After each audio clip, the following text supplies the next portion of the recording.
Good morning, brothers and sisters. Have you shouted for joy yet? Let's shout for joy with me. My heart is very happy because I think that the love of the Lord has changed my life completely.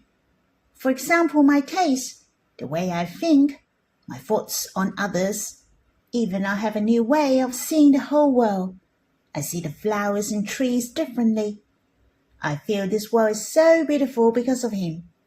Though there may be difficulties, but I benefit from these difficulties. I believe you may feel the same. I became the one who can appreciate all things, and I have learned to appreciate myself. God changed us into a poet, a mockingbird. I remember there is a hymn named Such Love as Yours. Every time I sing this hymn, my heart is moved and I experience his love more. Shall we shout for joy? It's so precious. We are the main character of his love. Yay! And I think we really treasure his love. And I think the Lord also treasures our love. The Lord appeared to Peter after the Lord was risen. He asked Peter, "Do you love me?" 3 times. This has proved the Lord really treasures our love. Hence, I have written a hymn named Such Love as Mine. I think the Lord's heart is very happy for my love to him. I'll try to sing this hymn for you. Such love as mine makes you long to draw near me. Such love as mine makes your heart overwhelmed. You treasure most my love to you. You enjoy most my love to you every day. Where you are, we may also to eternity.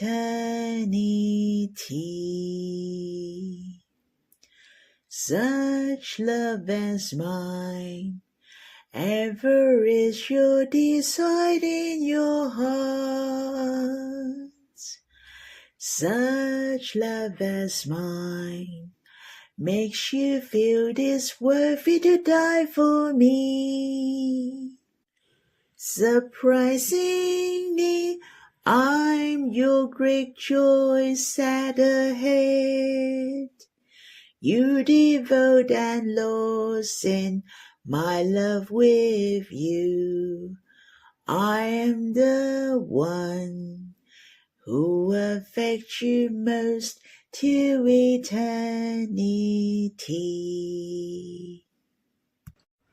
I hope you have time to quiet your heart and respond to him, or you can sing another hymn to worship the Lord. Let's have some time to draw near the Lord face to face. You can stop the recording and we'll read the Bible when you're done. May the Lord bless you. Brothers and sisters, we'll read in 2 Samuel chapter 21, verse 1 to verse 22. There was a famine in the days of David for 3 years, year after year, and David sought the face of the Lord. The Lord said, "It is for Saul and for his bloody house, because he put the Gibeonites to death." The king called the Gibeonites and said to them, "Now the Gibeonites were not of the children of Israel, but of the remnant of the Amorites, and the children of Israel had sworn to them. And Saul sought to kill them in his zeal for the children of Israel and Judah. And David said to the Gibeonites, 'What should I do for you? And with what should I make atonement, that you may bless the Lord's inheritance?' The Gibeonites said to him, 'It is no matter of silver or gold between us and Saul or his house. Neither is it for us to put any man to death in Israel.' He said, 'I will do for you whatever you say.' They said to the king, 'The man who consumed us and who plotted against us, that we should be destroyed from remaining in any of the borders of Israel, let 7 men of his sons be delivered to us. and we will hand them up to the Lord in Gibeah of Saul, the chosen of the Lord. The king said, I will give them. But the king spared Mephibosheth the son of Jonathan, the son of Saul, because of the Lord's oath that was between them, between David and Jonathan the son of Saul. But the king took the two sons of Rizpah, the daughter of Aiah, whom she bore to Saul, Ammoni and Mephibosheth, and the 5 sons of Merab, the daughter of Saul, whom she bore to Abdriel, the son of Barzillai the Meholathite. He delivered them into the hands of the Gibeonites, and they hanged them on the mountain before the Lord, and all 7 of them fell together. They were put to death in the days of harvest, in the first days, at the beginning of barley harvest. Rizpah the daughter of Aiah took sackcloth and spread it for herself on the rock, from the beginning of harvest until water poured on them from the sky. She allowed neither the birds of the sky to rest on them by day, nor the animals of the field by night. David was told what Rizpah the daughter of Aiah, the concubine of Saul, had done.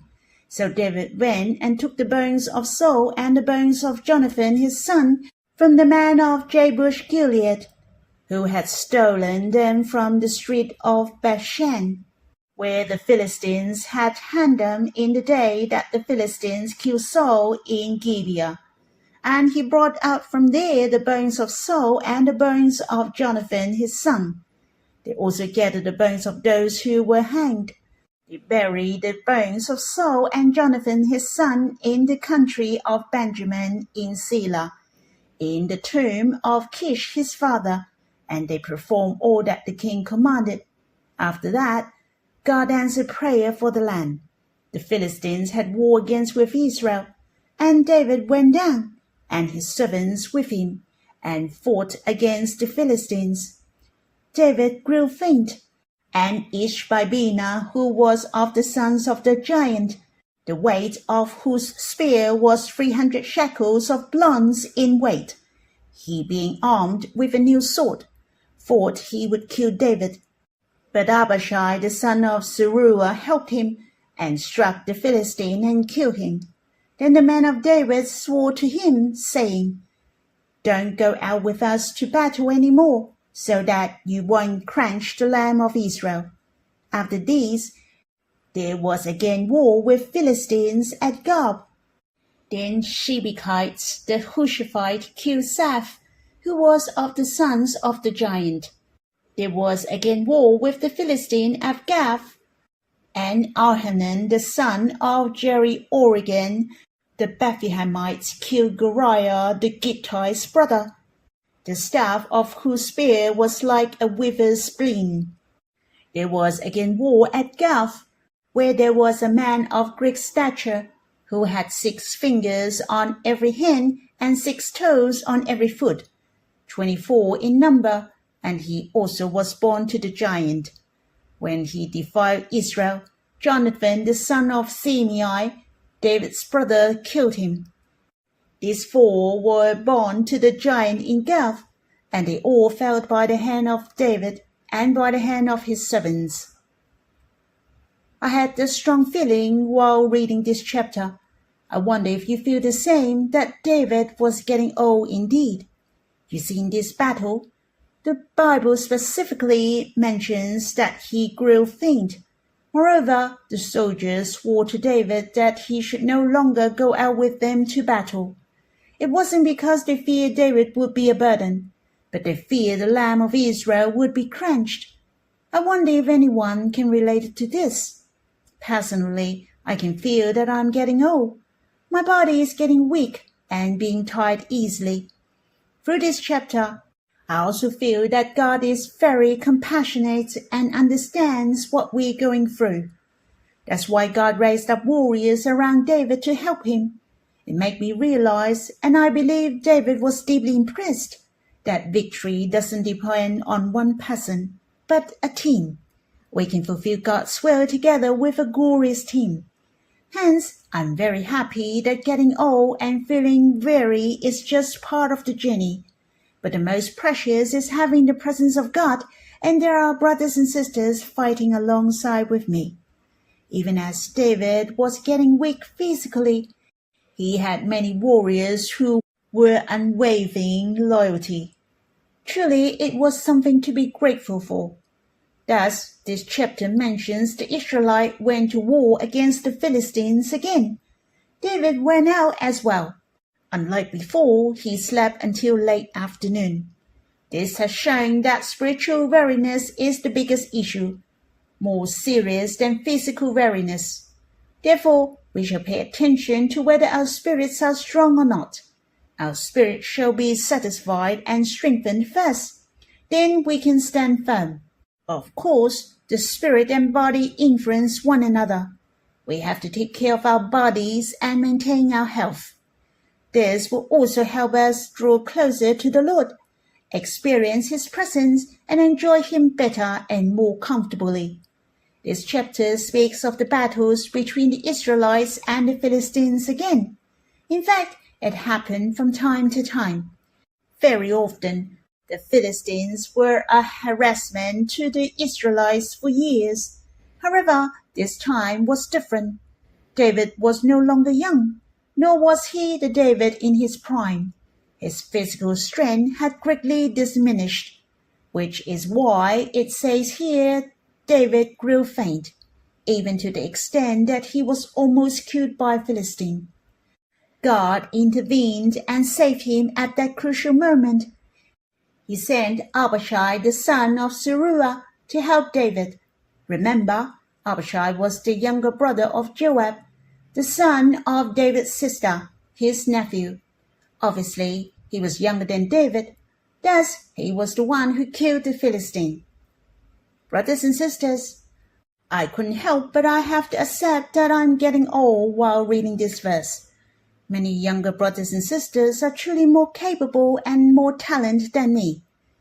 There are some things I can no longer do or bear. I have to let go. I have to learn to work together with brothers and sisters. However, I must recognize that my role is no longer what I used to be. Definitely, there are others more suitable for that position than me. We have to learn to cooperate with one another. All who followed David spoke up this time, even swearing to David that he shall no longer go out with them to battle. Why? Actually, David could still fight side by side with his warriors, but in a different role. No longer he should go to the front lines. Instead, he could teach his commanders how to fight through his experience. I find it so precious that these warriors who followed David truly loved him.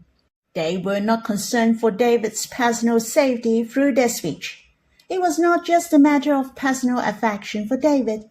It served a higher reason and purpose. They said lest the lamb of Israel might be crushed. The lamb represents light and glory. David was the glory of Israel. Therefore, what the Israelites wanted to preserve was not only David's life, but also God's glory, for he was the king appointed by God. He was the light of God, the witness of God.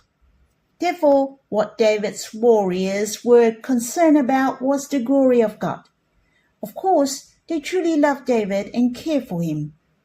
Brothers and sisters, please continue to pray for Brother Yu. He himself said his body had never experienced such great hardship.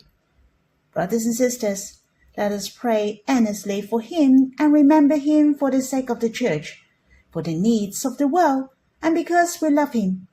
May he have the strength to recover. Let us come back to this chapter. The Israelites saw David's condition at that time, and I believe David was also aware of his own condition, and he knew how to protect himself. No longer he went out to battle. It isn't entirely accurate to put it that way, or it would be more accurate to say that David didn't fight on the front lines. He could still fight alongside with the soldiers in the camp, just not on the front lines. He had withdrawn from the front line. Instead, by doing so will not affect the victory of God. Do you all agree with my interpretation? Because the root of victory in battle did not lie upon David or in any individual, but in God himself. In Psalm 33, a Psalm of David, in verse 16 says, I wonder if he had experienced these very events that he wrote Psalm 33. David said, There is no king saved by the multitude of an army. A mighty man is not delivered by great strength. David understood well. He knew all victory comes from God. And this has never been changed. David could hide himself, but God's glory cannot be hidden. It will never change. As long as David and his followers had faith in God, even if David was not in the battlefield, his faith remained with the warriors, and they gained victory together. It would be revealed to all. Both God and man could see it. We should give thanks to God. He will be faithful to his will to the very end. The Lord is the first and the last. So if the Lord takes away Brother Yu, or the mature brothers and sisters, no one needs to be afraid, because the Lord will certainly take full responsibility for the church to the end. This chapter can be considered the end of David's latest years. For chapter 22 and chapter 23 do not talk about David, and chapter 24 only records a little bit. Thus, this chapter is the conclusion of David's journey.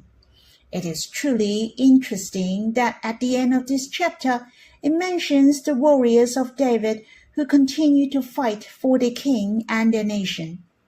In the past, David went to fight the giants alone, but now you see the names of David's warriors were listed. They were able to defeat those giants as well. No longer only David could win as before. Now it was a team, a group of people defeating a band of giants. Isn't that impressive? Isn't it more glorious than the time in David's youth? I think it certainly is. And this chapter specifically mentions who these giants were. The Philistines, right? It even seems to give us a hint that they were the giants of Gibeonites, members of Goliath's family. And in verse 19, it specifically names one of these giants, Goliath the Gibeonite. Of course, he was not the same Goliath whom David killed earlier. Seemed it telling us that what David was able to do in the past, a group of people could accomplish as well. What he did had a great impact. His example, his faith, and his relationship with God raised many. Many have become warriors because of him. I was so grateful to the Lord for raising up Brother Yu while reading this verse. The Lord has revealed himself to Brother Yu, bring forth a movement who build the church and draw near to the Lord, to revive the church and influence the world. It is not just Brother Yu working hard alone on Landmark Island or in the countryside, but many who love the Lord, draw near to him, and understand his will are rising up throughout the land. A movement which influenced the world, bringing a revival of truth, building the church, and drawing near to the Lord. Brothers and sisters, truly, how mighty is the work of the Lord! It is the will of the Lord that the church be revealed, in order to have the greatest impact on the world. Therefore, brothers and sisters, we must see that it's not just about one being. Every one of us should strive forward. Each of us must live out this group. Brothers and sisters are one team throughout the world, as one body. We are all striving for the will of God, not to fulfill a dream or wish as an individual, but the desire of the Lord, the desire of Abba.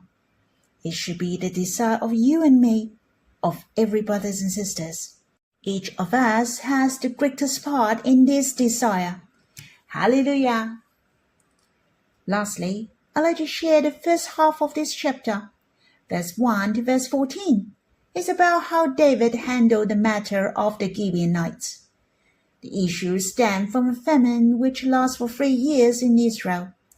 David found this was unusual and sought the face of God. Seemingly, the poor harvest was due to the weather, which resulted in a famine. In fact, there was another reason behind it. God revealed and reminded him that the famine was due to Saul, for his bloody house, because he killed the Gibeonites. David wouldn't have known the real cause behind the famine if he hadn't sought the face of God. Brothers and sisters, we should not look at things too superficial. We should seek the face of God. We'll be wiser when seeking God. All the knowledge lies hidden in God's hands. It is not something man can explain. As for who the Gibeonites were, it is mentioned that they were the remnants of the Amorites. The historical background is related with Joshua. Back then, the Gibeonites deceived Joshua with lies, and he made a covenant with them. So they were not destroyed, and they are allowed to dwell among the Israelites. But Saul sought to kill the Gibeonites and to exterminate them in his zeal in order to establish his own reputation. The land of Israel was cursed due to Saul, who attempted to wipe out the nation, resulting in a famine lasting for 3 years. David knew that the Israelites had once made a covenant with the Gibeonites, but Saul didn't keep the promise and sought to harm the nation. David did not make a decision hastily. He sought for the truth. Thus, at the end of verse 2, it mentions the king called the Gibeonites and spoke to them to find out what had happened.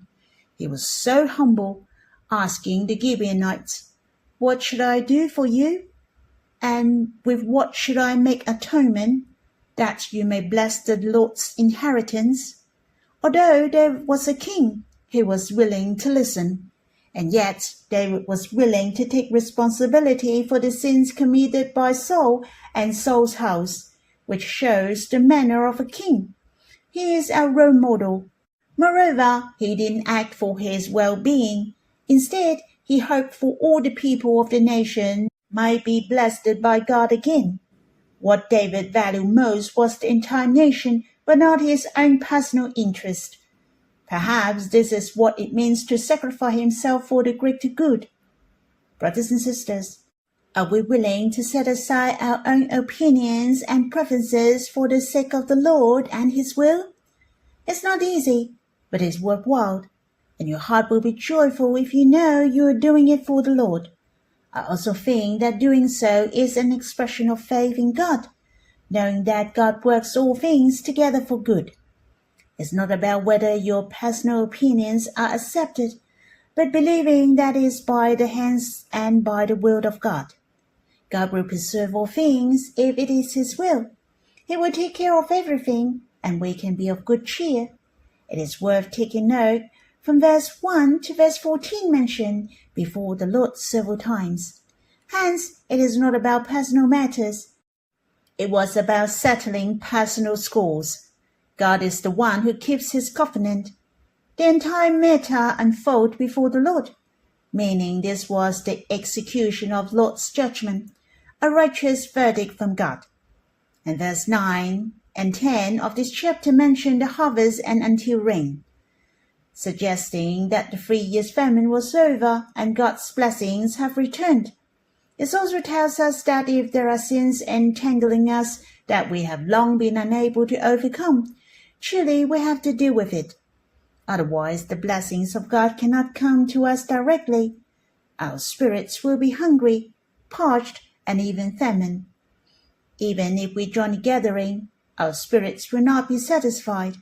Our relationship with the Lord must be pure, without any impurities.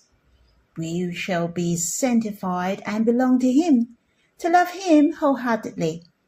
Only when we love God with all our hearts, and then our hearts will have the greatest joy and fulfillment. Brothers and sisters, that's all for my sharing. May your heart come before the Lord and enjoy the happiest and the most precious moments. May you commit your heart to Him completely. Have the interaction with Him spiritually. When you're drawn to the Lord, your heart is still. This stillness is not a stage of emptiness. Rather, it's the time when you can feel and experience the fellowship of love between you and the Lord. You can simply speak to the Lord during this quietness. You can say, "Oh Lord, I love you. Oh Lord, I love you." You can say it as many times as you like. Your heart can enjoy the peace. Let's experience Him. Enjoy the Lord being close to you. Enjoy His presence and this closeness of love. May the Lord bless you.